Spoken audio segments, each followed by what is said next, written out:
Hello, got a question for you. Do you ever find yourself doing the same thing over and over and over again? I'm wondering why. We call it a habit, don't we?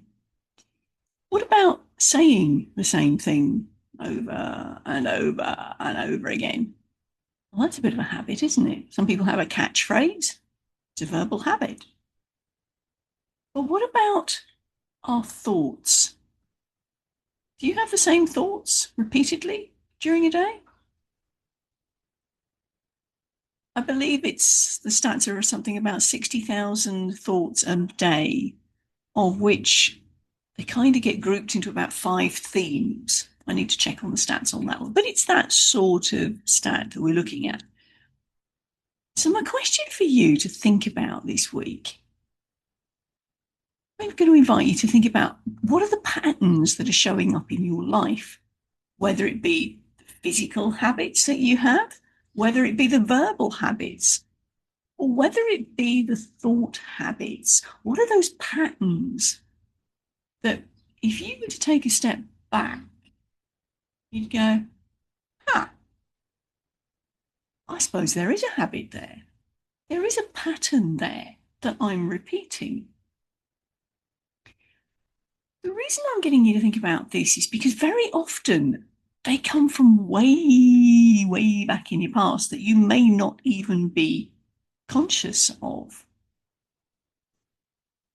But in terms of getting back to particularly those thought habits, they're really important to do to find out where it came from, because very often that's come from a position of survival.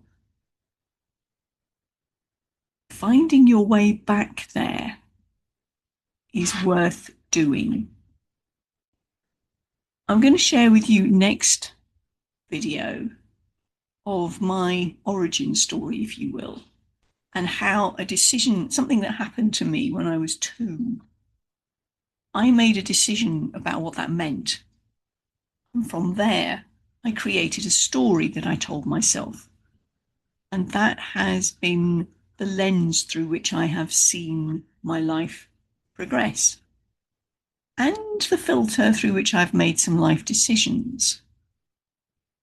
But to get back to that 2-year-old memory, well, that took a little bit of detective work. Let me share with you a bit of fun. I spent 20 years in the northeast of Scotland, and that was a period of time where there was a fishing boom. The lads used to leave school, go out on the boats, and go fishing for sometimes a week, 2 weeks at a time. And when they come back, the money was flowing because the fish market was really buoyant, and they got very well paid. Now, if these young lads were still at home, didn't have a home, didn't have a mortgage, and they had money to burn in their pockets. So the first night was usually spent down the boozer, down the pub, having a good pint or 10. At turning out time, when the landlord said, "Go on, lads, off you go home," 2 particular boys decided that it would be good to eat something on the way home. But of course, everywhere was shut.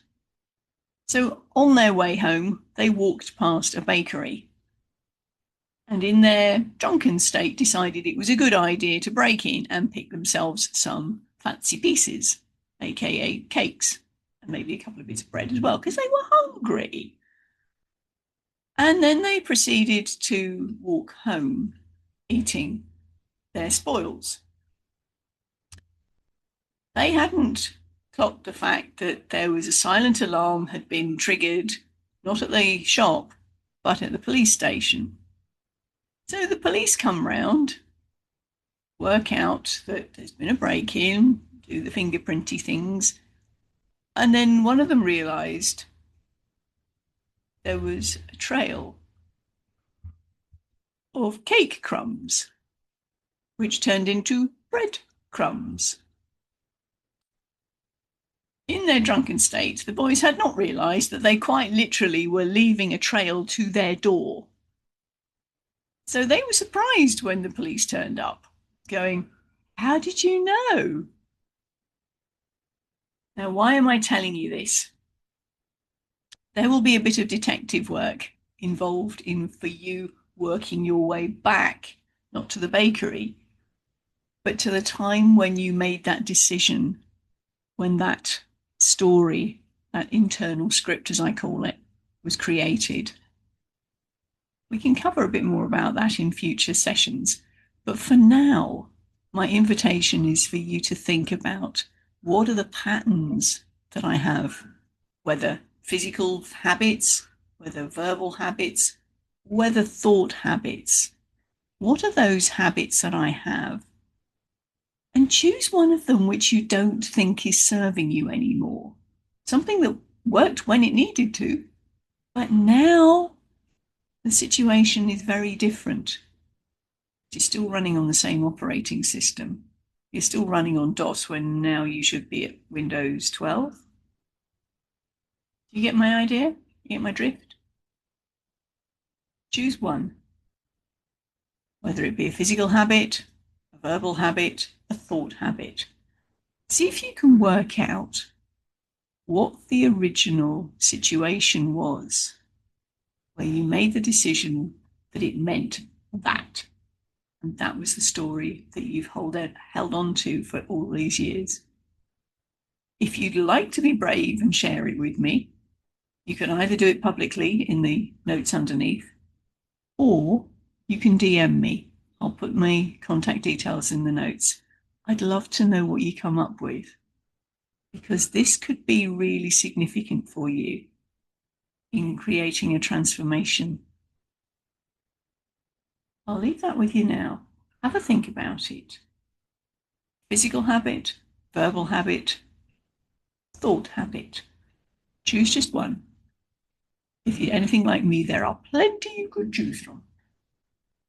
Just go for one. Follow the cake crumbs. See where it takes you. For now, bye from me.